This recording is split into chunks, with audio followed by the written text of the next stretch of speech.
Bon, bonjour, bienvenue à tous au troisième débat d'arguments qui se passe aujourd'hui à la Boule d'Or. Nous sommes chez Patrick qui nous accueille ici à Forêt, à Bruxelles, pour un débat centré sur, bien entendu, l'avenir de l'Europe et une question fondamentale. Faut-il refonder, rajeunir l'Europe ou les deux en même temps? On ne sait pas trop. Alors, je voudrais rappeler que cette série de débats, nous l'avons dédiée à Stéphane Hessel, qui, il y a 4 ans déjà, publié Indignez-vous, dans une collection, je viens de le noter, qui s'appelle, et c'est tout un signe, Ceux qui marchent contre le vent. Et j'ai l'impression qu'ici autour de la table, nous avons des citoyens engagés qui veulent marcher contre le vent, les vents mauvais qui passent au-dessus de l'Europe. Voilà.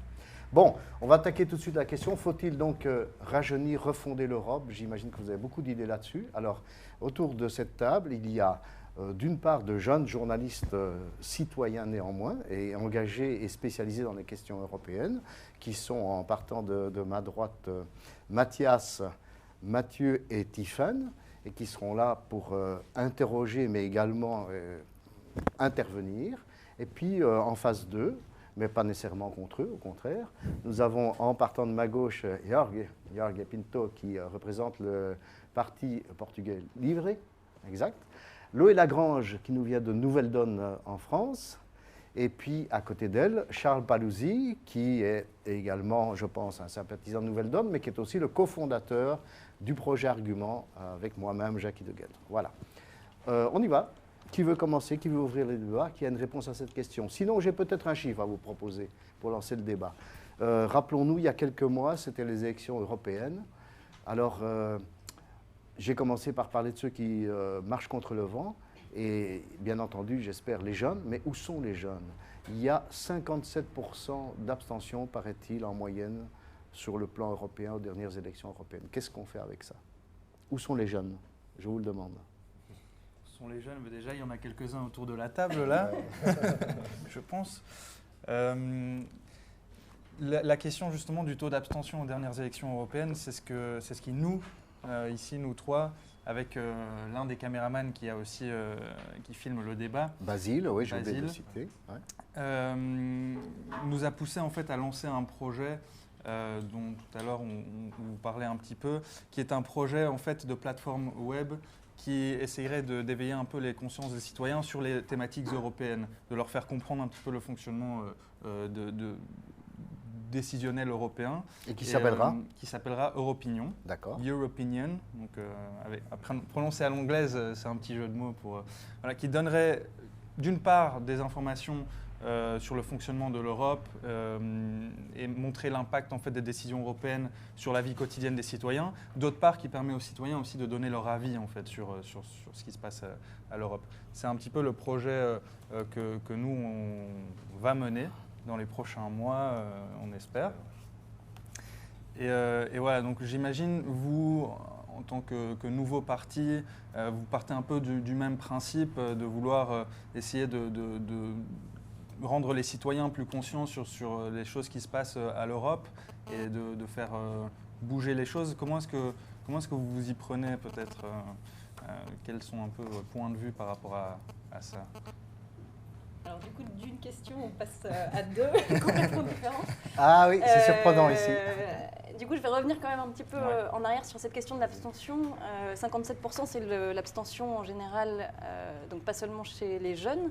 Oui. Et en fait, je voudrais rajouter une donnée qui concerne en tout cas la France, c'est que la majorité des jeunes qui ont quand même voté ont en plus voté pour le Front National, donc l'extrême droite. Ouais. Ce qui est, pour moi, encore plus inquiétant presque que l'abstention des jeunes dans l'absolu. Mais expliquer l'abstention des jeunes plus que l'abstention en général, je ne sais pas, je crois que le problème, il est fondamentalement de l'abstention dans les élections en général et en particulier concernant les élections européennes. Je pense que les politiques, au sens large, autant que les médias, sont extrêmement responsables de cette situation. On ne parle pas d'Europe, on n'explique pas ce que c'est l'Europe. C'est pour ça qu'un projet comme celui que vous êtes en train de monter est extrêmement important. C'est pour ça que la pédagogie et l'éducation populaire, comme on peut appeler ça, que des partis nouveaux et qui se sont lancés au moment des élections européennes peuvent aussi jouer un rôle fondamental. C'est le rôle des partis politiques d'aller expliquer aux citoyens, en l'occurrence, ce qu'est l'Europe pour intéresser les citoyens à l'Europe. Parce qu'effectivement, à l'heure actuelle, à part pour taper sur Bruxelles quand les décisions sont négatives, sans jamais rappeler qu'après tout, Bruxelles, c'est quand même 1+1 jusqu'à 28 États qui ont pris les décisions en question, sans jamais parler des décisions positives, on va effectivement avoir du mal à intéresser les citoyens aux élections européennes et à ce que fait l'Europe. Voilà, je crois que la question touche tous les citoyens. Après, avec peut-être un désintérêt de la chose politique dans l'absolu, de la part des jeunes, mais depuis que je fais de la politique, et c'est récent, hein, ça fait moins d'1 an, merci, je vois beaucoup d'initiatives, je vois beaucoup de jeunes à Nouvelle Donne, et je crois que juste les jeunes ont encore peut-être plus conscience qu'une autre génération du fait que les partis politiques tels qu'ils existaient, on va dire avec un peu d'espoir, n'étaient pas le bon terrain pour faire évoluer les choses, mais que si on propose de faire de la politique autrement, avec des garanties solides, alors je ne crois pas que les jeunes se désintéressent fondamentalement de la chose politique. Je ne pense pas d'ailleurs l'avoir dit, hein, mais il semble effectivement qu'il y ait énormément d'initiatives et qui viennent de beaucoup de jeunes, mais elles sont sous-jacentes. On dirait qu'on ne les perçoit pas, ou en tout cas que le grand public ne s'en rend pas compte. Et je vais emprunter un intertitre à Stéphane Hessel qui disait « L'indifférence est la pire des attitudes ». C'est un peu ça le problème, me semble-t-il. Il y a aujourd'hui une grande indifférence d'une grande majorité du public européen. Et donc la question là, comment susciter non pas l'indifférence, mais le questionnement, l'engagement. Ça, c'est peut-être encore rêver un peu plus loin, mais comment faire? Si je peux aller un peu à l'arrière pour parler de la partie d'information, abstention. Déjà, je crois que c'est un peu différent d'analyser l'abstention pour les élections européennes et pour les élections soit locaux, soit nationales, et parce que le but est différent et même la façon que les gens regardent les élections est différente. Et pour parler de ne pas avoir accès à l'information de ça que l'Europe fait, on a un exemple clair. Au Portugal, on a eu un candidat qui pour la première fois s'est présenté. Il était déjà bien connu parce qu'il participe à plein de programmes de télévision. Donc, un peu ça qui arrive dans plusieurs pays. Quelqu'un qui est venu avec un discours très populiste, il arrive à 7% des votes, donc il est élu député européen. Le deuxième de sa liste aussi. Et la première chose qu'il dit quand il arrive au Parlement européen, donc on parle des élections pour le Parlement européen, il était très surpris parce que le Parlement européen n'a pas l'initiative législative. Donc, il y a quelqu'un qui se présente à une élection et qui ne sait même pas ce qu'il va faire. Donc, nous, un peu pour combattre ça, nos livres, en tant que parti européiste, depuis le début, un de nos 4 piliers, donc on a 4 piliers, c'est la liberté, gauche, Europe et écologie. Donc l'Europe était toujours là. Et un grand parti à cause de ça aussi, parce que tout simplement, il n'a pas d'information, il n'a pas une connaissance. Donc quand on a le premier candidat d'une liste aux élections européennes qui ne sait pas que le Parlement européen n'a pas de capacité législative, bon, là c'est difficile. Mais est-ce que c'est la faute aux gens de ne pas savoir, ou c'est la faute d'ailleurs à la propre organisation qui n'est pas peut-être assez transparent et assez simple, et aussi à cause des partis que pendant la campagne aux élections ne parlent pas du tout de fonctionnement des institutions, ne parlent pas je ne sais pas, qu'on a le Parlement soit à Strasbourg, soit ici, donc chaque fois, il faut changer tout. Ces aspects de capacité législative, codécision, c'est une chose qu'on n'a pas au Portugal. C'est tous des concepts qui sont loin. Ils ne sont même pas loin, ils n'existent pas. On ne les pense pas. Donc, est-ce qu'on arrive à faire ça tout simplement en tant que parti qui essaie d'expliquer ça? Je me doute un peu. Et là, il a vraiment besoin de la communication sociale. Mais encore une fois, là, ce n'est pas au parti de le forcer. On peut essayer, on l'a essayé pendant toute la campagne, mais finalement, le débat, c'est entre les partis qui luttent pour le gouvernement, même si les élections sont dans 1 an et demi. OK. Ce que j'entends là quand même, c'est que tu viens d'évoquer les 4 piliers, donc vous considérez l'Europe comme un pilier. Tout à fait. Usuellement, on parle plutôt de 3 piliers, donc un tabouret à 3 pieds, avec l'aspect socio-économique, l'aspect politique plutôt, et puis un aspect environnemental. Et ici, vous ajoutez un 4e pied à la chaise. C'est intéressant. On peut aussi penser que l'Europe, c'est le socle. Et là, on arrive dans la problématique des fondations. Hein. J'ai attaqué sur l'angle de la jeunesse, mais c'est vrai qu'il y a un souci dans les institutions elles-mêmes. Il s'agit éventuellement de les revisiter pour aller vers quoi une constitution européenne peut-être aussi. Sans doute y viendra-t-on dans le débat. J'ai mon ami Charles en bout de table qui se réserve d'en parler sans doute. Charles, peut-être La constitution, on l'a testé. Enfin, ce projet a été testé en 2005. Quand je dis bien testé, parce qu'il a été envisagé d'une certaine manière, sans la participation de tous les pays membres, les citoyens de ces pays membres. On l'a finalement imposé, ce projet de constitution, et ce qui est arrivé, ce qui devait arriver, arriva. Et donc, on est passé par le traité de Lisbonne pour un petit peu trouver un compromis, sans demander de nouveau l'avis des citoyens. Et je pense qu'il n'est pas question aujourd'hui d'envisager de remettre, en tout cas, ce projet de constitution, sans passer par ce que certains d'entre nous ont appelé un projet de convention et qui se table sur la révision de tous les traités.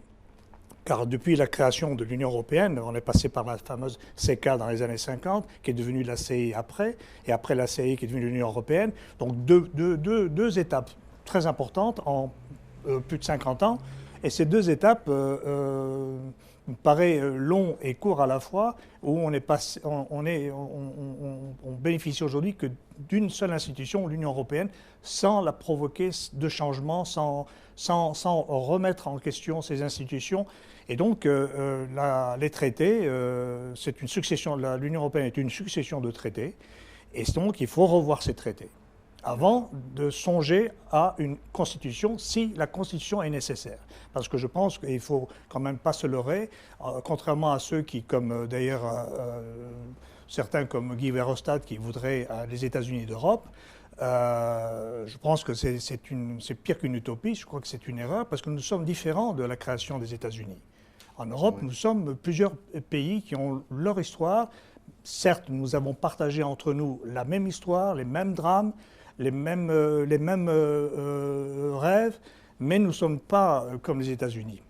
Et donc, c'est très difficile. Donc, je termine là-dessus, c'est que effectivement, la Constitution sera peut-être un jour, on ne la connaîtra pas, mais avant cela, il faut profiter de l'existence de ce nouveau Parlement qui est installé depuis maintenant quelques mois, et au contraire, avec les parlementaires, leur rappeler quelle est leur raison d'être. Où sont-ils les représentants des citoyens, auquel cas ils devraient avoir des échanges très étroits avec les citoyens, un échange continu, ou si ce n'est pas le cas, à ce moment-là, ce sont les citoyens qui devraient interpeller les parlementaires pour leur dire « l'Europe, c'est nous, donc maintenant vous devez suivre tout un processus qui nous permettra d'aller vers d'abord la révision des traités, vers une convention, et la convention arrivera à une constituante, et de la constituante, on fera une constitution européenne. » Donc toutes ces étapes-là, rapidement dit. Ouais, oui. Voilà. Pardon. Avant que les citoyens puissent dire l'Europe, c'est nous, et qu'il y ait des changements qui puissent en sortir, il faut que les citoyens Comprennent. puissent comprendre, Ouais. mais puissent, je ne sais pas, essayer d'avoir une espèce de conscience commune, un sentiment commun d'appartenance peut-être, ou je ne sais pas. Et c'est ça un peu la question que nous on se pose tout à l'heure ici, Jorge, je ne sais pas comment prononcer. Georges. Tu disais, c'est pas la faute nécessairement Pas la des... pub, hein, on fait pas la pub ici. C'est pas la faute nécessairement des citoyens s'ils ne savent pas comment fonctionne l'Europe, mais à qui c'est la faute de qui et qu'est-ce qu'il faudrait faire pour que les citoyens puissent la comprendre et en la comprenant puissent s'impliquer aussi. Est-ce que c'est la faute des médias qui justement, comme tu disais aussi tout à l'heure, n'expliquent pas correctement comment ça se passe? Nous, c'est un peu le constat duquel on part, c'est que les médias, il y a un peu un manque dans les médias traditionnels par rapport à l'information européenne qui n'est pas assez accessible pour les citoyens d'une part, mais aussi pour les médias. Ils ne la trouvent pas assez sexy, ils ne la jugent pas, voilà, et c'est pas de l'information sensationnelle. Donc, c'est pas la première information. Qu'est-ce qui doit être fait pour que les citoyens soient intéressés? Et qu'est-ce qui doit être fait pour que les citoyens soient intéressés pour pouvoir après s'impliquer et mener des changements pour voilà, dire aux institutions, nous sommes l'Europe, nous voulons un changement et je ne sais pas, mener à une constitution, etc.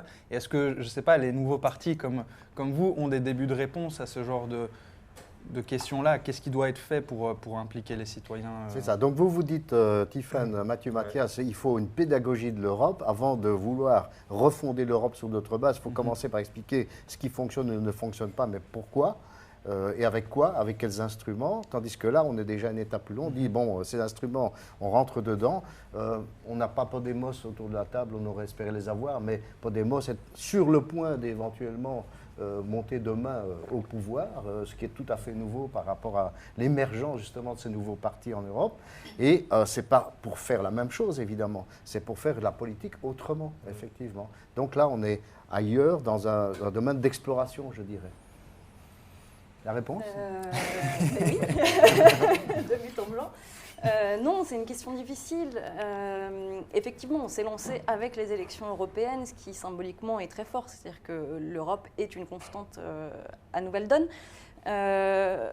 On ne l'a pas forcément comme pilier, comme livre, parce que c'est une question transversale en fait. Et par exemple, pour vous donner une idée, on a établi comme principe de ne pas avoir de commission thématique portant sur l'Europe en se disant qu'il fallait que ça transpire dans toutes les autres commissions thématiques, qu'on ne pouvait pas séparer et avoir l'Europe comme objet d'étude indépendant.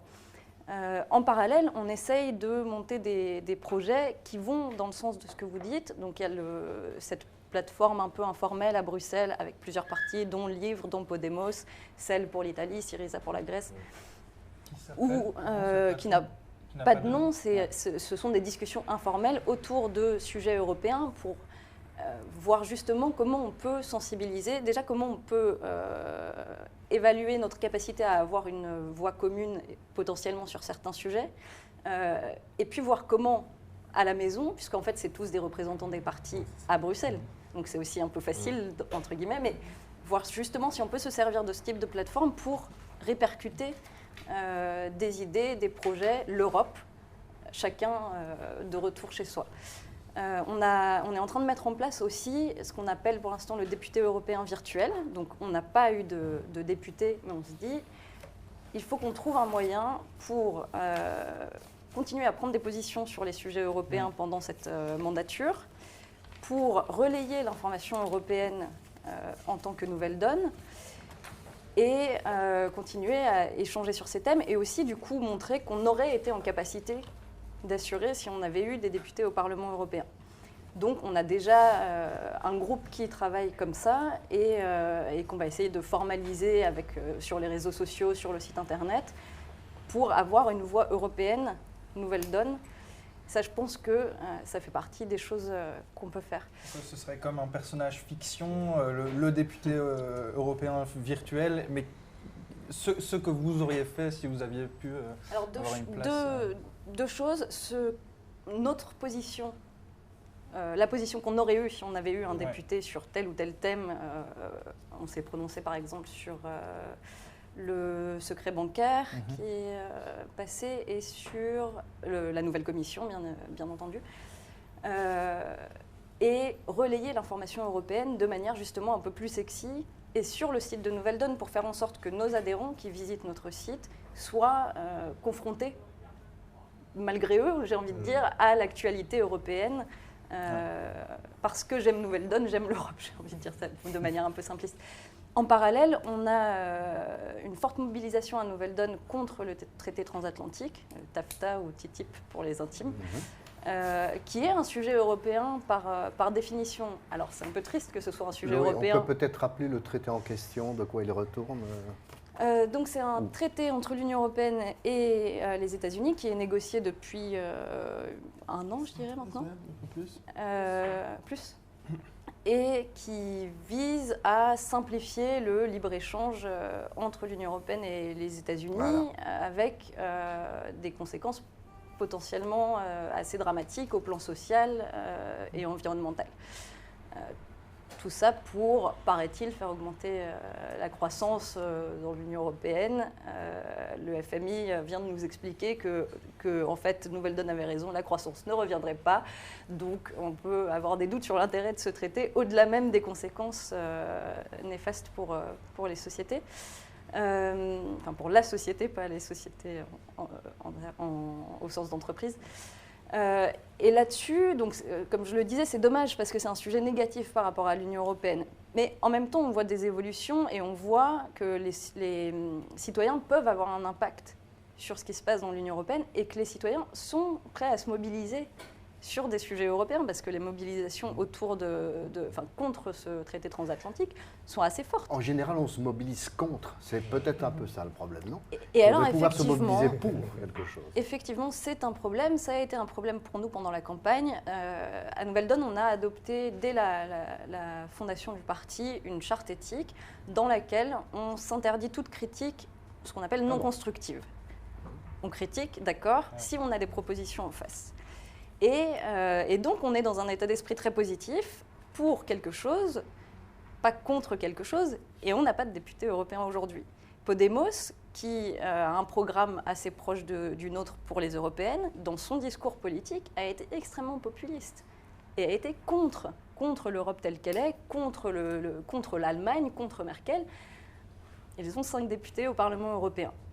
À titre tout à fait personnel, je me refuse à aller vers cette tendance populiste pour gagner des voix. Absolument. Parce que ça me paraît... Est-ce que la plateforme qui s'organise en fait entre vous ne permet pas précisément d'échanger ces bonnes pratiques plutôt et de faire passer aux autres le message qu'il y a peut-être moyen de faire ça autrement ?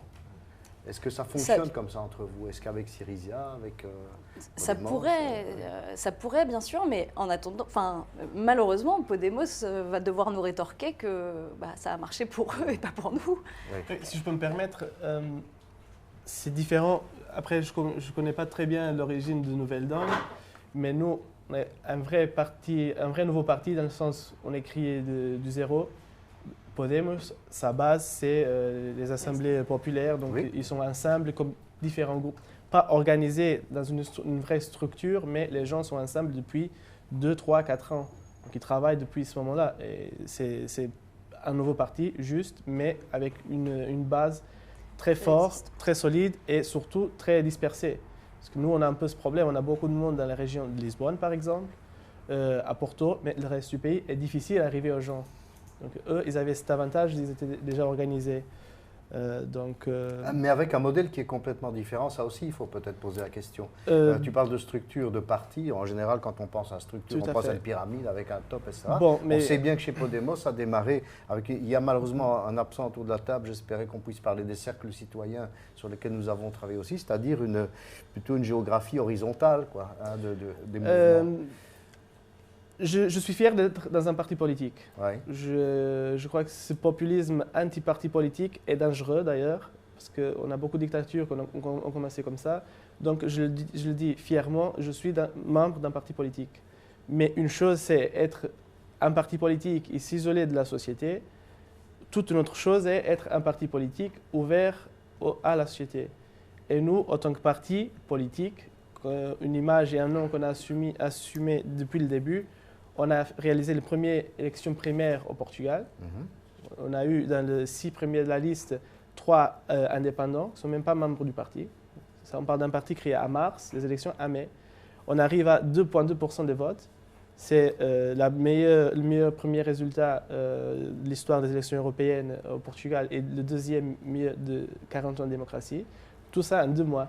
Donc je crois que les gens ne sont pas forcément à la recherche de quelque chose de vraiment horizontal. Honnêtement, je ne sais pas qu'est-ce que ça est, parce que complètement horizontal, ce serait un système d'anarchie que je respecte, mais je ne suis pas d'accord.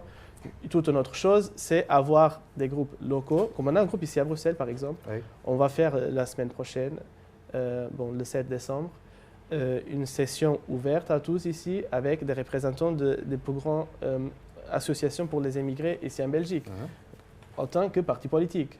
C'est ça que je dis, ces assemblées populaires, à la fin, si c'est pour dire qu'on est ouvert, qu'on est horizontal, je ne veux pas parler beaucoup des autres partis, mais si vous voulez regarder Podemos, ils ont voté, ils avaient plusieurs propositions, ils ont voté pour une structure le plus classique possible. Ils ont un chef, un président. Je crois qu'il y a un débat en ce moment dans Podemos. Non, c'était c'est fait. Donc, nous, par exemple, 20%, ouais. Nous, on l'a voté déjà en décembre, on a commencé le tout début, on a voté pour une structure de 15 personnes qui font la gestion du parti. D'accord. Donc, une chose, c'est le discours, l'autre chose, c'est des fois la pratique. D'accord. Tiffany et Mathieu, on ne vous a pas encore entendu là-dessus. Qu'est-ce que vous en pensez en tant qu'observateur spécialisé de ce questionnement parti-mouvement? Il faut voir ce qui marche et ce qui ne marche pas. Enfin, je pense qu'il est trop tôt aussi pour se prononcer. Enfin, voilà, ça prend du temps. Mais c'est une question de principe, c'est-à-dire que c'est pas, justement, moi je suis comme Jorge, je suis fière d'être dans un parti politique parce que je pense qu'on peut faire de la politique autrement et qu'on doit faire de la politique autrement et qu'on doit faire de la politique, c'est-à-dire qu'on ne changera pas le monde avec des ONG et je travaille dans le milieu associatif depuis longtemps, donc je me permets de le dire en connaissance de cause. Et donc on ne peut faire de la politique autrement que si on a des principes et des valeurs auxquels on se tient. Donc, encore une fois, moi je me refuserais, même si c'est ce qui marche, entre guillemets, de faire du populisme et d'être contre quelque chose, à changer la méthode de travail de Nouvelle Donne. Dans notre charte, je la reprends encore, on a établi dès le départ que les moyens pour arriver à nos fins étaient tout aussi importants que les objectifs. Et ça, c'est incontournable pour être crédible auprès des citoyens en tant que parti qui veut faire de la politique autrement.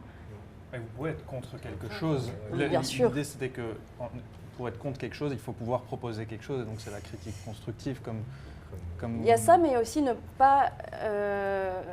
c'est aussi en termes de discours. C'est-à-dire qu'on peut du coup appuyer plus sur la proposition ou plus sur ce qu'on critique. Est-ce que c'est tout de suite du populisme de critiquer Non, pas du tout. Mais je trouve que c'est une limite à ne pas franchir et à laquelle il faut être attentif. Oui, Charles, t'en prie. Il faut faire attention quand on emploie le terme populisme, qui est devenu finalement très populaire. Hein. Bon, excusez-moi. Et bon, en imaginant que dans une assemblée, que ce soit en ville, que ce soit dans un lieu public comme ici, que je monte sur la table et j'harangue toutes les personnes qui sont présentes, qu'est-ce que je fais pour leur parler de la situation? Qu'est-ce que je fais? Pour certains, je fais du populisme. Alors, savoir comment s'adresser à ses concitoyens, comment les alerter, comment les interpeller, comment les fédérer sur un projet. Donc, il faut faire très attention parce que certains se servent de ce terme-là pour séparer les citoyens pour de toutes les actions, qu'elles soient partisanes, militantes ou autres, et de la véritable responsabilité d'un citoyen. Parce qu'un citoyen, de nouveau je reviens à notre ami qui n'est pas présent aujourd'hui, qui a créé un cercle qui s'appelle en Belgique Nous Autres, qui est très intéressant, un peu dans le même domaine que Roosevelt, dont je parlerai tout à l'heure dans quelques secondes. Il disait, quand on est citoyen, c'est qu'il y en a d'autres. Et ça, c'est formidable, c'est très beau. Ça à mettre quelque part, ce qu'il a dit. C'est qu'il y en a d'autres. Donc, sinon, on ne parle pas de citoyenneté. Donc, automatiquement, on ne parle pas d'échange, donc on ne parle pas de populisme. Il faut faire attention. Je suis d'accord que ça ça sert à ceux qui essayent de freiner tous les projets de vie en commun. Mais on doit faire attention. Maintenant, je reviens sur la création de nouvelles donnes. En tant que membre du collectif Roosevelt France, qui a été créé en 2012, qui est la suite de la grande action de Essel, Indignez-vous, membre donc du collectif Roosevelt, nous avions beaucoup réfléchi sur la nécessité de créer un parti. Et Nouvelle Donne est issue justement de cette grande discussion. Personnellement, je trouvais que c'était participer à toute cette action politique. C'est un peu du fait, pour essayer d'agir, eh bien, il faut se mêler au loup. Loup, entre guillemets, les partis politiques. Mais en fonction de nos institutions en France, et pour pouvoir agir, pour être reconnu, pour pouvoir participer aux élections, on pourra obtenir le suffrage de tous nos concitoyens, on ne peut pas ne pas être un parti. Donc on a beaucoup discuté là-dessus, on s'est dit, mais est-ce que vraiment c'est nécessaire? Il faut au contraire donner la chance aux associations, aux collectifs d'agir et qu'ils soient reconnus comme un parti politique. Et donc ça a pris du temps avant de prendre cette décision, ça a pris du temps. Et c'est Pierre Larouturou qui est, si on peut prendre l'équivalence avec le Podemos, qui plus ou moins est le plus connu de Nouvelle Donne, avec Attard, Isabelle Attard. Donc, certains du collectif Roosevelt ont dit non, on veut rester un collectif et on veut se battre pour que les choses changent à partir du collectif, à partir de l'association, donc à partir des citoyens. Et une autre partie, il dit, mais si on est obligé d'agir, il faut quand même qu'on crée un parti. Et il y a eu cette rupture, mais les deux s'entendent très bien. Donc, Nouvelle Donne, c'est l'action politique pour être reconnue sur le plan des institutions françaises, dans la Constitution. Il faut un parti politique pour rassembler le suffrage des concitoyens. Okay. On ne peut pas faire autrement. Mais, et je termine là-dessus, au niveau européen, parce qu'il s'agit aujourd'hui, au niveau européen, en termes d'élection, il n'est pas obligatoire d'être un parti politique pour recueillir les suffrages des concitoyens européens. On peut être une association, on peut être un collectif. Voilà. Mais comme la plupart des citoyens ne le savent pas, les partis politiques se servent de cette ignorance et de nouveau s'installent dans une sorte de pouvoir et qu'il faut un petit peu bousculer. Et c'est pour ça que Nouvelle Donne, comme Libre au Portugal, comme Podemos et les autres partis, ont une grande opportunité. C'est comme ils sont jeunes, de jeunes partis, comme l'Europe doit être refondée, ou du moins on doit repartir sur de nouvelles bases, ils ont à l'esprit le fait que c'est l'Europe notre avenir, et ils ont un double langage sur le plan national et sur le plan européen. Les deux ont cette opportunité et ils l'ont saisie, en disant on peut parler de l'Europe si on règle nos problèmes au national. Et le problème du national, on le réglera en pensant à l'Europe. Donc c'est un double langage, une double action. Et ça, c'est important. Et je pense que, étant aussi à Nouvelle Donne, puisque en définitive, aux deux, Roosevelt et Nouvelle Donne, eh bien, je me suis dit, pour agir, eh bien, il faut se mêler au loup. Voilà. D'accord. Donc, oui, pardon. Je retiens donc double action, double niveau éventuellement, et possibilité d'une coexistence entre quelque chose qui, pour l'instant, faute de mieux, ressemble à un parti traditionnel, mais qui essaie de fonctionner différemment, et puis quelque chose qui ressemble à un mouvement citoyen et qui permet effectivement d'aller chercher les idées dans la base. J'ai ici sous les yeux un texte du Movimento Europeo, donc italien, qui observait que les partis européens avaient fauté en quelque sorte, les partis traditionnels jusqu'à présent, avaient montré leur incapacité à contribuer, je cite, il rappelle un article du traité européen, à la formation, donc ils avaient montré leur incapacité à contribuer à la formation d'une conscience politique européenne et à l'expression de la volonté des citoyens de l'Union. Et là, la formation, on revient effectivement à la démarche didactique. Donc manifestement, pour avancer vers une autre Europe, il faut constamment avancer sur les deux plans en même temps. Mathieu, oui. Moi j'avais une petite question par rapport à ces nouveaux partis, parce que voilà, c'est un élan de fraîcheur, c'est très beau et tout ça, mais comment éviter de tomber justement dans les travers des partis traditionnels? Je pense par exemple à Écolo en Belgique, qui aussi prenait une politique éthique et qui au final ne l'a pas totalement respecté. Donc comment éviter justement de ne pas faire les mêmes erreurs que les autres partis? Alors, je veux bien apporter une réponse à cette question. Ça tombe particulièrement bien en ce qui concerne Nouvelle Donne. On a eu 1 an hier, et donc c'était notre premier anniversaire. Et le 28 novembre 2013, au moment de la cofondation de Nouvelle Donne en tant que parti, comme le rappelait Charles, la branche politique, on va dire, du collectif Roosevelt, il a été affirmé par Pierre Larouturou qu'on allait se donner 1 an pour donner la main aux citoyens, en l'occurrence à nos adhérents, pour structurer ensemble le parti par un processus qu'on a appelé la co-construction, et qu'au bout d'1 an, on renouvellerait les instances. Compte tenu des nouveaux statuts, on va même surtout créer de nouvelles instances et donc élire, désigner, selon les modes de désignation qui seront choisis, les futurs représentants dans différentes instances de Nouvelle Donne. On arrive bientôt au bout de ce processus. On est parti des aspirations, des objectifs des adhérents. On a recueilli plus de 700 réponses des comités locaux et des adhérents sur les conditions, les critères qui pour eux devaient encadrer l'action politique et la structuration de Nouvelle Donne. À partir de là, on a fait des propositions de mode de désignation, de structure, de gouvernance qu'on a à nouveau soumis au vote. C'est en ce moment, donc c'est la 2e phase de la consultation. Et au vu des résultats, seront écrits les nouveaux statuts qui seront soumis à un vote formel en Assemblée générale le 4 janvier. Et le 31 janvier, renouvellement complet des instances. Le Conseil national a remis sa démission, a annoncé sa démission au 31 janvier pour pouvoir renouveler toutes les instances. Donc je crois que là, on a clairement donné la main aux adhérents sur ce processus. C'est difficile. Alors après, si comme à Podemos, 80% choisissaient une structure très classique,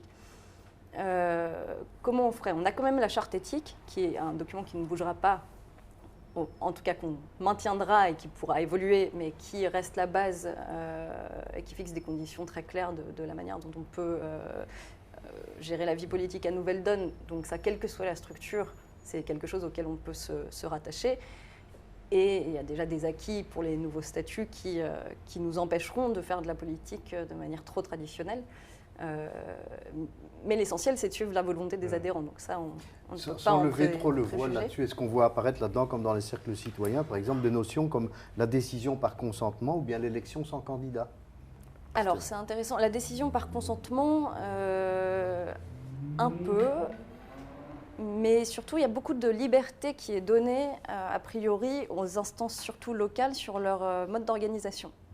Donc si les comités locaux ou si tel comité local décide de fonctionner par ça, comme ça n'est pas du tout incompatible avec la charte et avec les statuts, ce sera possible. L'élection sans candidat a été rejetée en fait assez majoritairement. Surtout en fait, concernant la désignation des représentants de Nouvelle Donne, ce qu'on a pu remarquer au premier questionnaire, c'est qu'il y a une réelle volonté de distinguer en fonction des rôles à jouer et de ne pas être monolithique en disant tout le monde doit être élu par tirage au sort parmi tous les adhérents.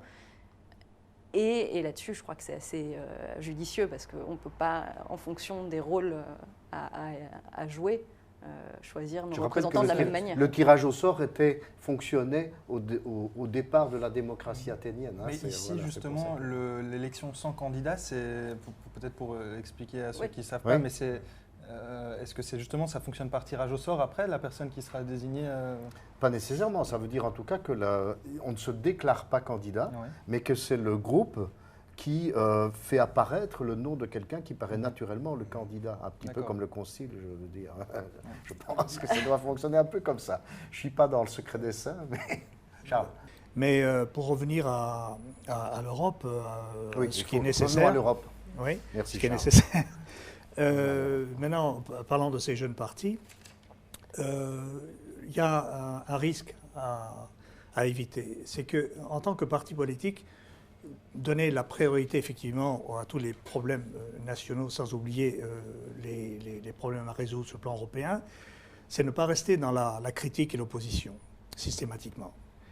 Parce que si on reste dans cette dynamique, on retarde encore une fois l'idée de refondation de l'Union européenne. Donc maintenant que les choses sont telles et que ce Parlement est instauré depuis quelques mois, il faut absolument passer à l'action, c'est-à-dire à la fois rassembler et fédérer les jeunes partis parmi les 28 pays membres, associations et collectifs, et lancer, là, à titre personnel, c'est peut-être même, je dirais, trop personnel, mais je serais enclin à choisir c'est un appel ou un mouvement pour que le Parlement européen soit interpellé. Parce que c'est le seul, à l'heure actuelle, qui est en relation, en fonction des institutions européennes, en relation avec les citoyens. C'est le seul. Il n'est pas possible d'interpeller la Commission, ni le Conseil de l'Europe avec les chefs d'État et de gouvernement, car eux restent ce que nous voulons justement changer. Et donc, la seule chose, c'est effectivement interpeller le Parlement. Alors comment? Ça, c'est la grande question. Comment interpeller le Parlement? De qui émanerait cet appel, Charles? Alors, cet appel doit émaner à la fois des jeunes partis. Il faut qu'ils nous aident, nous-mêmes en tant que collectif, nous-mêmes en tant que parti, et les autres partis, pour interpeller, mais aussi rassembler, fédérer. Et là, je reviens à votre souci d'informer les citoyens pour leur dire comment fonctionne l'Europe. Et donc, automatiquement, on a cette chaîne, les citoyens qui sont informés sur cette nécessité-là, qui vont interpeller ce qui est le plus proche d'eux, à savoir les collectifs ou les associations qui existent, parce que vous vous rendez compte de l'émergence d'associations, de collectifs qui existent maintenant, on le voit grâce à Internet. C'est incroyable le nombre. Donc c'est ça qui est formidable. Donc il faut s'en servir de toute cette émergence de jeunes partis, de collectifs. Donc, et aussi donc les partis qui sont là. Les plus jeunes, parce que ce sont eux qui sont les plus forts actuellement, qui ont ce pouvoir, et aussi les plus anciens, pour leur tirer les oreilles et leur dire maintenant, puisque entre parenthèses, remarquez que tous sont en train de se repenser jusqu'à changer de nom. Donc il faut qu'on utilise cette période et cette crise en disant il faut absolument que cet appel, ce grand mouvement soit lancé. Et ça va rebondir d'un parti à l'autre, d'un collectif à l'autre, d'une association à l'autre, de citoyens à l'autre, etc. Okay. Mais pour lancer quelque chose, il faut un vecteur. Alors le vecteur, voilà, l'initiative européenne. Voilà, justement, on a une grande discussion à ce propos de ce fameux ICE. Oui, oui. ICE pour initiative de consultation. Initiative citoyenne européenne. Voilà. Eh bien, on s'est aperçu qu'il y avait, il y a quelques mois, je dirais, enfin un an ou deux, que l'aboutissement de ce ICE, ça a été sur le problème de l'eau. Donc, on a réuni plus d'1 million de citoyens européens, répartis dans un minimum de pays membres, parce que ça, c'est l'obligation. Absolument. C'est arrivé à la Commission, et qu'est-ce qu'a fait la Commission? Elle s'est assise dessus. Ce qui est son droit, a priori. Ce qui est malheureusement son droit. Elle n'est pas obligée d'en tenir compte. Voilà, on pense même à faire une ICE pour réformer l'ICE. Voilà. Parce que c'est quand même un problème. Voilà. Non, mais on ne peut pas, parce que ça sort des prérogatives de la Commission européenne, donc ça ne sera pas possible. Mais effectivement, on arrive à une situation assez absurde avec cette histoire d'ICE qui est complètement démago. C'est-à-dire que oui, les citoyens peuvent se battre, parce que quand même, pour réussir à réunir plus d'1 million de signatures dans au moins 7 États membres, avec une répartition précise du nombre de signatures par État membre, en ayant chaque État doit avoir son système de collecte de signatures. Ces signatures ne sont pas récupérables ensuite, donc on ne peut même pas se dire que la campagne pourra resservir comme une pétition classique, etc. Et c'est la Commission qui décide de transmettre ou non au Parlement sans motivation nécessaire. Alors sur la question de l'eau, je vais être un petit peu plus... Effectivement, c'était très décevant parce que c'est le deuxième projet, mais le premier en ordre chronologique, qui a recueilli suffisamment de signatures et qui rentrait dans les clous en termes de compétences de la Commission pour être étudié. Et ça n'a pas été transmis au Parlement, ce qui était décevant. Mais les propositions ont quand même partiellement été prises en compte. Il se trouve qu'il y avait des projets sur l'eau déjà en cours. Donc, c'est pas complètement inutile parfois d'avoir ce genre d'initiative. Mais c'est beaucoup d'énergie et d'argent par rapport à une campagne classique, une pétition, et donc c'est pas forcément un outil adapté. Ok, donc l'ICE n'est pas l'arme fatale pas du tout. Avec laquelle on pourrait éventuellement contrer les... Je sais pas, en fait, moi je pense qu'à un moment donné, il faut déjà parler de la citoyenneté européenne. Qu'est-ce que c'est? Comment vous la définissez-vous? Il y a une citoyenneté qui est établie au niveau national, mais on parle de citoyenneté européenne, mais... elle n'existe pas elle existe depuis le traité de Maastricht, elle a été écrite noir sur blanc, mais les gens en France, en Belgique, au Portugal, déjà, est-ce qu'ils ont cette conscience de citoyenneté européenne avant d'essayer de se dire on refonde, on rajeunit, on conscientise sur l'Europe? Ah, donc on recule encore d'une case là. Oui, mais avec cette histoire d'ICE, déjà... personne ne connaît cette ICE. Voilà. Personne n'est au courant que ça existe. Et à la limite, pour que le problème... Dans ce cas-là, tant mieux. Mais sur la citoyenneté européenne, en fait... À la fois, je vois ce que tu veux dire, et en même temps, je crois que notre génération est née, c'est pas je crois, je suis sûre que notre génération est née avec l'Europe, et qu'il y a plein de choses surtout dont on ne se rend pas compte, mais qui font que la citoyenneté européenne, on la vit au quotidien. Et je veux dire, tu es française comme moi, comme Charles, Jorge est portugais, on vit tous à Bruxelles. On n'a absolument aucun problème pour vivre dans un autre pays que le nôtre. Tout est quand même globalement extrêmement simple. Oui. J'ai connu de vos concitoyens français qui étaient menacés d'expulsion à un certain moment dans ce pays. Tout à fait, et pour avoir travaillé si longtemps d'ailleurs. Une proche collègue à moi a été à 2 doigts d'être envoyée non mais effectivement, comme on dit ici. Tout est, mais il y a quelques années, elle n'aurait pas pu venir jusqu'ici. Absolument. Et c'est quand même, je veux dire, pour les Polonais, pour les Lituaniens, je crois que la question européenne, elle est aussi complètement intégrée. En fait, à leur quotidien, sans être valorisé. Oui, mais est-ce que tu réfléchis à des citoyennetés françaises? Enfin, moi personnellement, je me sens plus européenne que française. Mais pour parler d'Europe et pour essayer de motiver les gens et les mobiliser, il faut qu'à un moment donné, il y ait cette représentation de l'Europe qui leur soit expliquée peut-être plus clairement. Et qui est plus-value peut-être dans la citoyenneté européenne. Mais la plus-value, en fait, elle existe. On ne la met pas en avant. Pour moi, c'est 2 questions différentes. Et c'est ça que je veux dire. Je suis d'accord avec toi qu'il faut montrer l'Europe sous son vrai jour pour une partie, en tout cas, de l'Europe encore aujourd'hui, pour que les gens se sentent au moins aussi européens que de leur nationalité d'origine. Et que ce soit une fierté qui est... Parce que la plus-value... Elle existe vraiment, quoi. Je crois que c'est pas... Mais si je peux... après, je comprends exactement ça que tu veux dire. Moi-même, personnellement, je me sens 100% européen. J'ai vécu 5 pays différents de l'Union européenne dans mon différent de ma vie. Donc, je l'ai bien profité de toutes les facilités qu'on a maintenant. Mais de l'autre côté, je ne vois pas jusqu'à quel point on doit forcer, je ne sais pas si c'est vraiment le mot, mais forcer cette citoyenneté. Parce que, comme tu as dit pour la France, est-ce que moi je me dois sentir plus portugais parce que je suis né... Non, c'est pas la forcer, c'est pas... Parce que là, plus que ça, je crois que c'est... on doit engager les gens et les convaincre à intervenir, pas parce qu'ils sont européens, mais parce que c'est aussi dans leur propre intérêt. Bon, le cas de l'eau, c'est l'exemple le plus clair peut-être. C'est pas parce que tu es citoyen européen que tu vas t'engager plus. C'est ça qu'il faut dire, soit en Lituanie, soit... Et après, c'est un des pays où j'avais passé 6 mois de ma vie.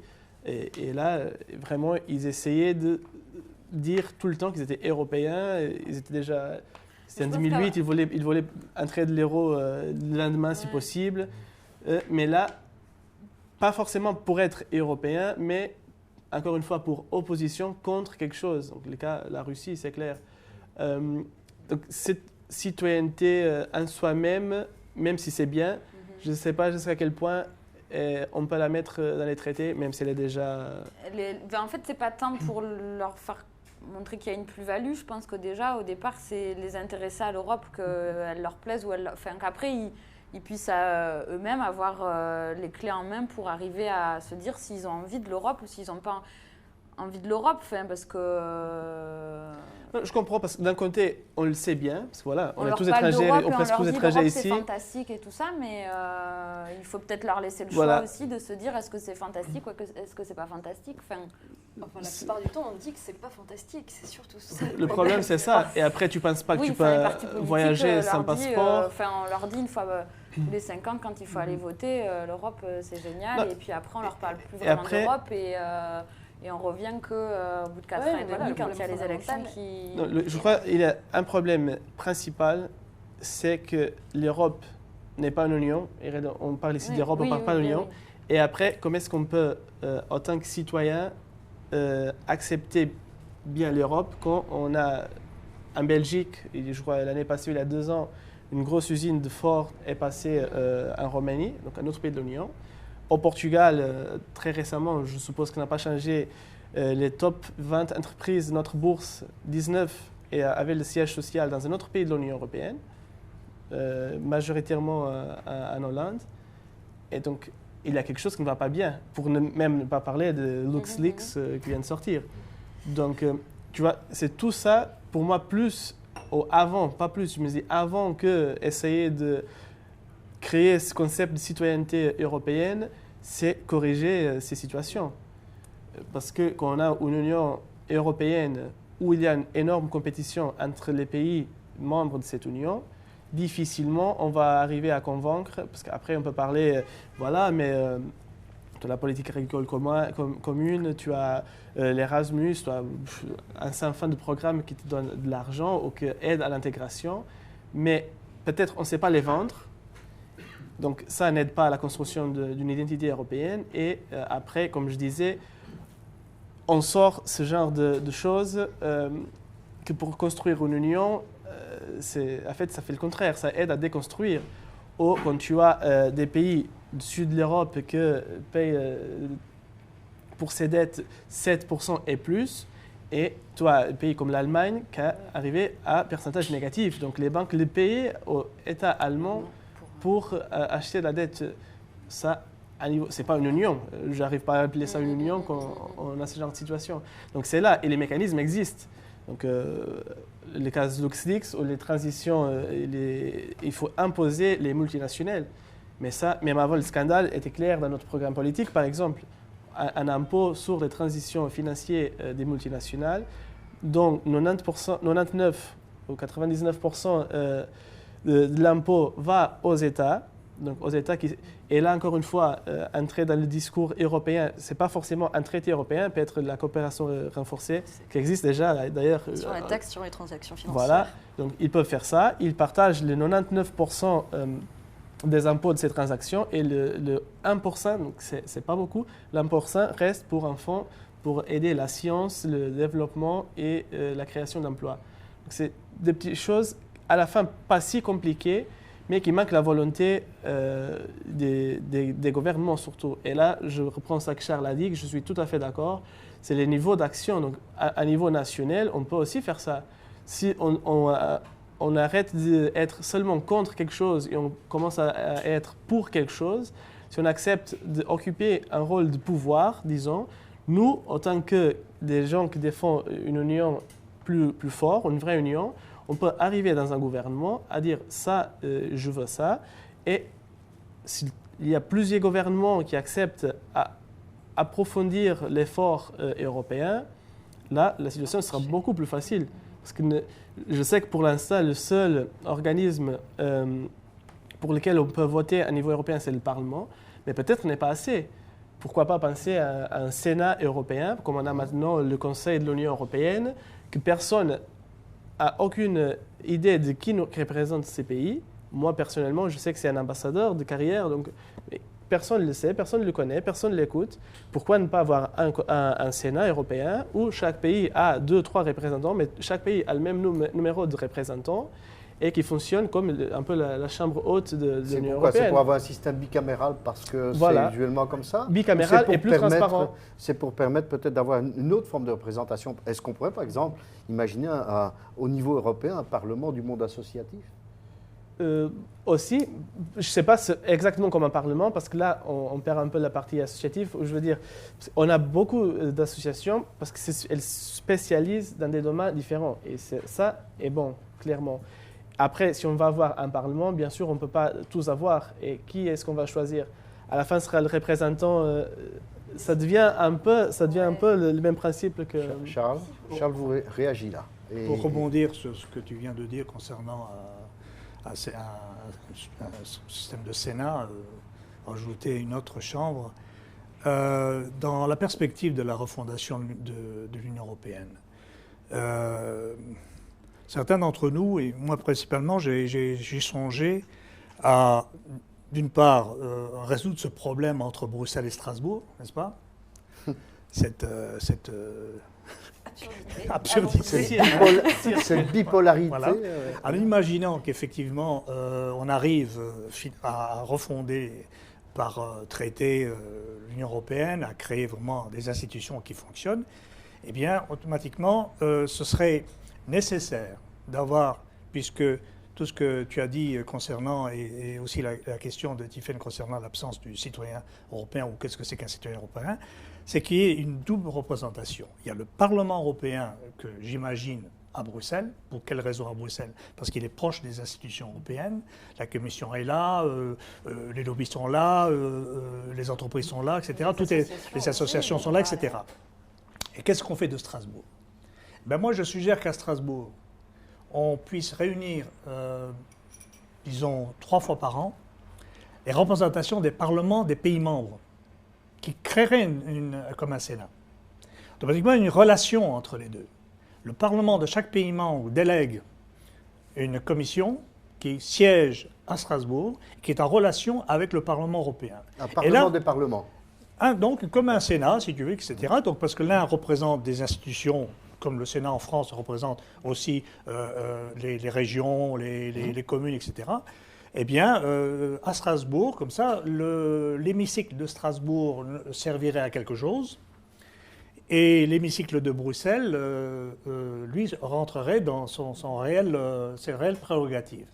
Et ça ferait qu'il y a une relation constante entre les propositions des uns rencontrant les propositions des autres, parce que le citoyen se retrouvera dans l'un comme dans l'autre. Et encore un autre... Et dans cette chambre haute-là, la consigne de vote serait, comme au Sénat français, interdite? Non, là, c'est un autre problème. Effectivement, je connais toi. C'est un autre problème. Parce que ça, il faudrait revoir un petit peu l'attitude des partis, l'attitude des partis politiques et des politiques eux-mêmes, etc. Et la consigne de vote, je pense que je vais en profiter encore pour rappeler l'importance que les citoyens ont pour se responsabiliser et interrompre justement ce processus qu'il y a dans les partis politiques où il n'y a que des consignes de vote. Ce n'est pas possible. Et donc, là, ce qu'il faut retenir et que le citoyen doit apprendre, c'est que ce soit sur le plan européen comme sur le plan national, ce qu'il ne sait pas, parce que actuellement, toutes les institutions se servent de son ignorance, c'est qu'il gouverne par délégation. En clair, c'est lui le chef. Et on pouvait encore ajouter à notre étape, donc disons, on avait ce Parlement des parlements, Sénat, donc, auquel les citoyens peuvent voter. On aurait notre Parlement européen qu'on peut voter déjà.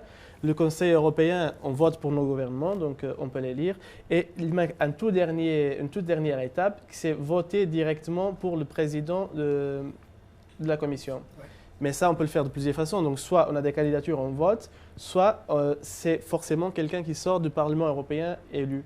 Donc c'est quelqu'un qui avait déjà été élu et après c'est au Parlement européen d'élire toute la commission, pas seulement le président mais aussi le commissaire. Donc si on arrive là, et voilà c'est difficile mais c'est pas vraiment impossible, il ne demande pas vraiment beaucoup de changements de traité, on serait capable, on aurait le pouvoir d'élire toutes les institutions ou tous les organes, les membres des différents...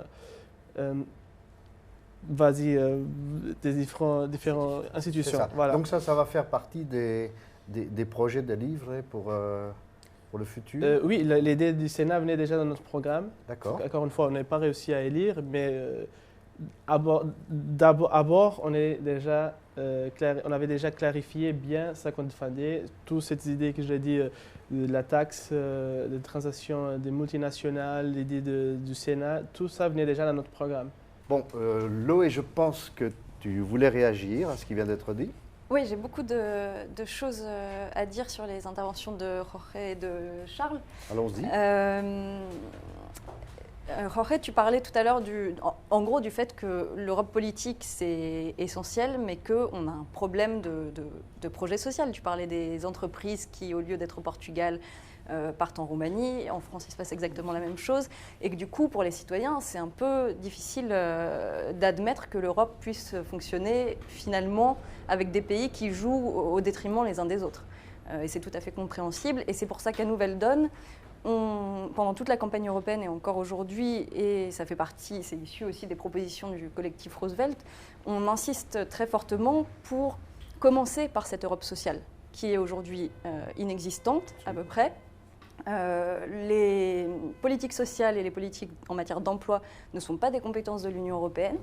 Je crois que c'est Mitterrand qui disait l'Europe sera sociale ou elle ne sera pas. Ou elle ne sera pas, peut-être que c'est Mitterrand, et c'est une excellente phrase. Je pense que c'est vrai, et pour que les citoyens européens se sentent bien en tant que citoyens européens, il faut que l'Europe soit effectivement sociale.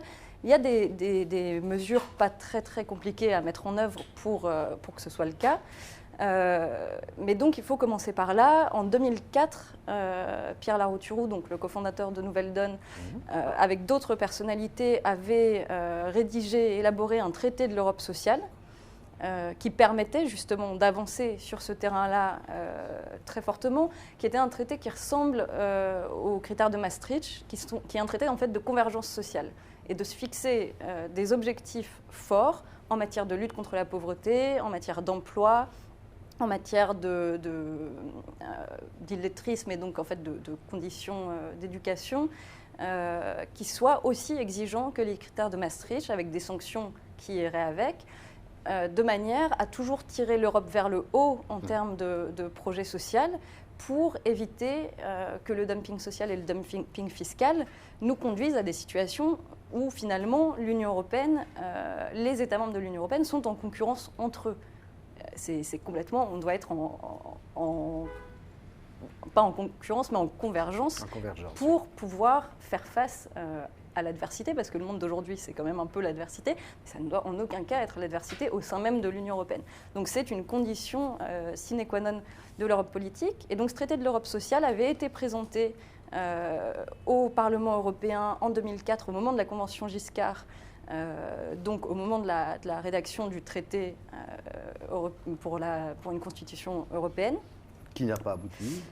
Qui, lui, n'a pas abouti, et le traité de l'Europe sociale a été également balayé par Giscard, alors même qu'il était soutenu par Romano Prodi, notamment. Donc ça, c'est une première chose. Effectivement, on n'avancera pas si on ne met pas un projet social en œuvre immédiatement. Et par des phénomènes de coopération renforcés, on n'a pas besoin d'attendre la refondation de l'Europe à proprement parler. Je voulais répondre aussi à la question du Parlement des associations. Oui. C'est une question que je ne m'étais jamais posée, mais j'avoue que je suis un peu toujours frileuse face à l'idée de segmenter la société. Et je ne vois pas pourquoi les députés européens, qui, comme le rappelait Charles, sont quand même nos représentants à tous et qu'on doit pouvoir interpeller, représenteraient les citoyens, où est la segmentation, mais pas les associations. Où serait la segmentation là-dedans? Et si tu parlais d'un Parlement européen qui représente donc les citoyens tels qu'il existe aujourd'hui, et à côté d'un Parlement des associations, mais je ne pense pas que les associations doivent bénéficier d'une représentation particulière. Les associations sont des citoyens. Et qui sont déjà groupés et organisés, qui ont peut-être un degré supplémentaire d'action, de pouvoir, éventuellement d'empowerment, comme on dit dans le monde anglo-saxon, qui n'est pas inintéressant à négliger. J'ai souvent rencontré, et vous êtes tous passés, je pense, par le monde associatif aussi, et vous y êtes encore sans doute, et je ne sais pas si, comme moi, vous avez ce sentiment que nous avions en même temps les clés du monde et une espèce d'impuissance à s'en servir parce qu'il n'y a justement pas de fédération de ce mouvement d'une manière large. Une méconnaissance du tissu associatif, déjà à l'échelon national, mais alors n'en parlons pas à l'échelon européen. La difficulté d'avoir effectivement un plateau rassemblant, par exemple, les partis et les faire parler d'une seule voix. Mais je pense que les associations doivent,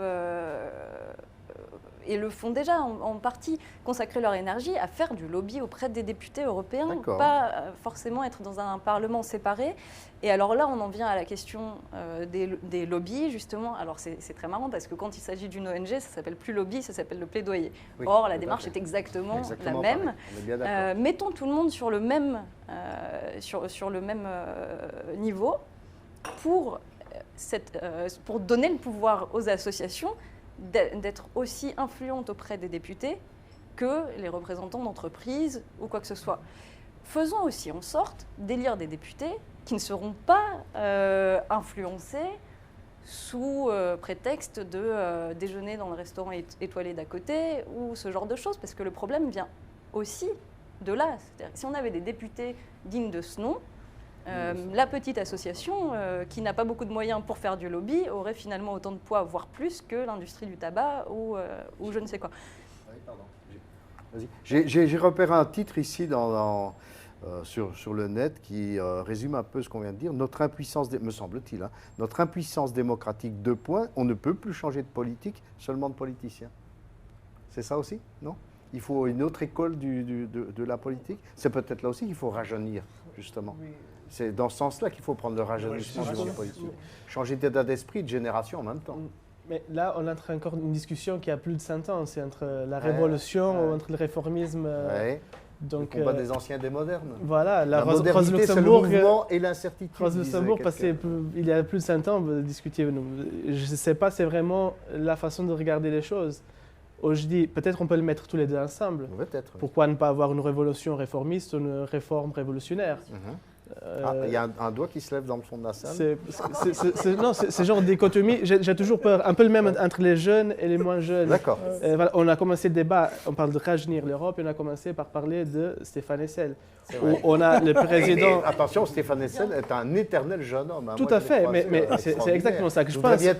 En Amérique latine, un des présidents plus progressistes de ces dernières années, c'est Pepe Mujica qui vient de sortir. Il n'est pas tout à fait jeune. Pas tout à fait. Donc, ce propre concept et ces dichotomies, soit révolution, réformisme, jeune, âgé, je trouve assez dangereuses. Assez dangereuses parce qu'on oublie le vrai débat, ou les vraies idées qu'il faut les avoir. Donc, juste pour rajouter sur ce point-là, je te laisse reprendre après. Je suis vraiment d'accord. Je pense qu'il faut faire attention au jeunisme qui est un peu à la mode. Et alors, c'est marrant que ce soit nous qui disions ça quand même. Et non seulement pour ce que dit Jorge, mais aussi parce que je pense que les discussions intergénérationnelles sont essentielles pour arriver à des propositions, à des solutions et à une persuasion qui fonctionne dans toute la société. Absolument. Et je trouve extrêmement intéressant, à Nouvelle Donne, il y a Suzanne Georges, c'est une des premières invitées qu'on a eues à Bruxelles. Aussi, ici. Il y a tout 80 ans, je crois. 80, jeune, elle a fêté ses 80 ans avec nous. Jeune, et je suis allée la chercher à la gare et elle me dit, tu sais, on a 50 ans de différence. Et je me disais, mais c'est absolument génial d'être dans un parti où je peux discuter avec Suzanne Georges et toute son expérience. Et en même temps, moi, je peux te dire, avec autant de poids qu'elle, ma vision des choses voilà, typiquement, je suis née avec l'Union en étant européenne et c'est aussi une vision différente des choses. Et je pense que c'est essentiel de ne pas cloisonner, mais au contraire de discuter. Mais en revanche, d'intégrer les jeunes dans la politique. À Nouvelle Donne, on a fait en sorte de ne pas avoir de section jeunes. D'accord. Suzanne Georges, fondatrice d'Attaque. Présidente d'honneur d'Attaque. Ouais. Présidente d'honneur aujourd'hui. Effectivement, si j'avais levé le doigt tout à l'heure, c'était pour d'abord donner raison à Loé concernant le Parlement, pas ajouter des chambres et des chambres et des chambres. Je crois que d'abord, il faudrait qu'il fonctionne bien, voilà, et un seul, parce qu'il représente la volonté populaire. C'est déjà pas mal que celui-là fonctionne. Voilà, point. Voilà. Deuxièmement,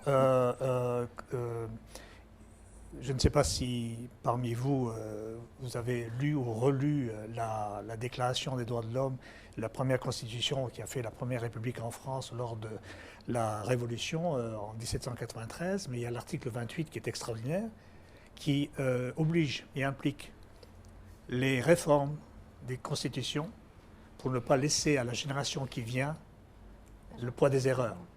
Et ça, c'est formidable. On a regardé la même émission. Voilà, hein, oui. 28, l'article 28, voilà. Donc effectivement, ce que nous sommes en train de faire ici, essayer que ça se sache dehors, parce que nous devons systématiquement revoir, rentrer dans les réformes. Une politique ne peut pas être figée, c'est pas possible. La civilisation le prouve, on change tout le temps, et donc automatiquement tout doit changer en même temps. Et puis troisièmement, concernant la plupart des partis, je dirais des vieux partis, hein, parce qu'on est des jeunes partis, nous sommes des jeunes partis, créent toujours les jeunes de l'UMP, les jeunes du Parti socialiste, les jeunes, etc. Et j'ai croisé une éventuelle proposition, mais je crois que Loé vient de prouver que ce n'est pas le cas, que Nouvelle Donne sera en train de créer les jeunes de Nouvelle Donne. J'ai dit non, parce que songez justement 1793 et même avant, mais surtout à partir de 1793, nous vivons des institutions, nous vivons des constitutions, nous vivons des régimes qui ont été initiés par des hommes, des femmes qui n'avaient pas 25 ans. Alors, s'il vous plaît, il n'y a pas de jeunes de Nouvelle Donne, ni de jeunes du Parti socialiste, ni de jeunes de l'UMP, ou je ne sais quoi. Il y a des militants, il y a des citoyens engagés et responsables. Point, c'est tout. Voilà. C'est ça ta conclusion, Charles? La mienne, oui. D'accord. Tiffaine? Là-dessus, ben, moi je rejoins assez Charles là-dessus aussi. Après, on parle d'Europe, et ben voilà, je pense qu'aussi à un moment donné, rajeunir, ben oui, ça se fait pas qu'avec les jeunes non plus. Et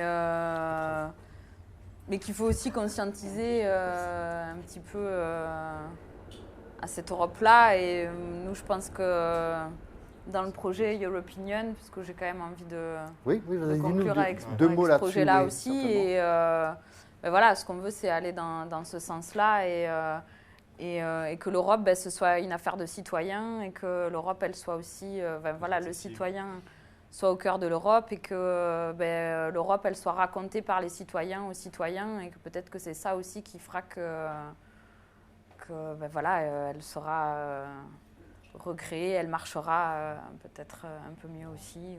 Créer l'intérêt par le dialogue. Ouais. Du dialogue citoyen. Donc votre projet, c'est d'aller chercher des citoyens, leur faire raconter leur vie d'Européens, de citoyens européens. Voilà, parler d'histoire. Et partager les histoires. Parler d'Europe, parler de l'Union européenne. Peut-être aussi construire un imaginaire collectif davantage. Voilà, c'est ça aussi, oui, tout à fait. Je crois qu'il y a un mot-clé ici dans tout qu'on vient de parler, c'est la solidarité. Oui. C'est un mot qu'on n'utilise pas suivant maintenant et qu'on n'utilise pas vraiment dans le sens le plus correct. Parce que la solidarité intergénérationnelle, si elle existait, on ne faisait pas la distinction entre les jeunes et les âgés. La solidarité entre pays, la solidarité entre des partis et les associations, comme tu parlais tout à l'heure. Donc c'est un concept important, surtout maintenant qu'on a toute une liste de novlangues style orwellien, surtout à niveau économique, des choses comme des croissances négatives et des autres expressions comme ça. George Orwell, 1984, hein, je rappelle. Voilà, novlangue. L'inventeur de télécom. Et on a aussi la novlangue, mais pour les significats des mots. Un exemple clair et assez curieux, c'est le propre principe de dette que... C'est un mot pas du tout nouveau, mais c'est un très ancien mot. Et en fait, on reprend le sens plus ancien du mot, donc le sens un peu plus, disons, religieux, de honneur et tout ça, pour faire aux propres citoyens. Et le Portugal est un exemple clair de ça. C'est la honte. Mais non, il faut payer une dette. Un bon citoyen, une bonne personne paye sa dette, c'est son honneur, c'est son obligation. Et après, à cause de ça, on ne se pose même pas la question, est-ce que la dette en soi-même ou comme elle est, avec ses conditions, c'est tout court pour payer? Est-ce qu'il ne faut pas se poser des questions? Tu vois ça que je veux dire? Donc, le novlangue marche soit avec des expressions qui n'existaient pas avant, mais soit aussi pour changer un peu le significat des mots. Tu me tends une perche merveilleuse dont je vais me saisir avant de passer la parole à Mathias. Il y a un autre mot qu'on utilise tout le temps maintenant, et ça me gonfle personnellement, c'est le contresens qu'on fait en permanence sur le mot crise. On nous rebat les oreilles depuis 20, 30 ans, 40 ans sur le fait qu'on est en crise. La crise, c'est exactement le contraire de ce qu'on dit. Le marasme peut-être, mais la crise, c'est le moment décisif. En grec, ça veut dire le jugement, la décision, donc c'est le moment où on décide que ça va changer. L'instant critique, c'est ça, quoi. Espérons donc, alors que voilà, nous en crise. Voilà, exactement. Mathias, peut-être une petite conclusion là-dessus. Moi, voilà, nous, parce qu'on est ensemble tous les trois avec Basile, comme je dis tout à l'heure, qui est dans les coulisses. Qui tourne autour de nous avec une caméra, du comme débat, un oiseau, et avec qui nous voulons lancer ce projet de plateforme web, donc pour essayer de faire comprendre l'Europe, le fonctionnement de l'Union européenne aux citoyens. La raison réellement, c'est pour les impliquer dans la politique européenne, en fait de les rendre réellement citoyens, quoi, un citoyen acteur qui décide et qui gouverne, comme c'est lui qui gouverne, c'est lui qui choisit ce qui devrait se passer pour sa vie quotidienne. Et voilà, et donc c'est un peu ça. Nous, on aimerait bien rendre les citoyens acteurs. Et j'espère en fait que les nouveaux partis ici, notamment qu'on a autour de la table, mais Podemos et les autres, parce qu'il y en a d'autres dans les autres pays de l'Union européenne, vont essayer pas seulement de faire de la politique autrement, enfin voilà, au niveau européen, entre eux, etc., mais de réellement réussir à ce que ce soit une politique menée par les citoyens aussi, et que les citoyens puissent s'impliquer. Oui, je le dis depuis 2 minutes. Nous avions surtitré ce troisième débat d'arguments, le temps des cerises, Europe, le temps des cerises, point d'interrogation, en pensant à Syriza, bien sûr, évocation majestueuse d'un certain temps où les révolutions reviennent et changent les choses, voilà. Et tu m'y fais penser pour l'instant, c'est très bien. Pour ma part, je dirais que en termes de conclusion aussi, le projet, c'est précisément de passer le relais, parce que je ne suis pas exactement la génération Y, donc de passer le relais à des jeunes comme vous qui vont justement continuer ça, et éduquer leurs semblables et ceux qui vont venir, petits-enfants et arrière-petits-enfants, en espérant que l'Europe soit toujours belle et grande. Et pour en terminer, je reviens à notre point de départ, à Stéphane, ce cher Stéphane disparu, qui s'adressait aux jeunes. Je l'avais fait lire à mes filles en 2010, j'espère que c'est toujours d'actualité. Aux jeunes, je dis, regardez autour de vous, vous y trouverez les thèmes qui justifient votre indignation, le traitement fait aux émigrés, aux sans-papiers, aux Roms. Vous trouverez des situations concrètes qui vous amènent à donner cours à une action citoyenne forte. Cherchez et vous trouverez. Le mot de la fin. Merci à tous. Merci. Merci.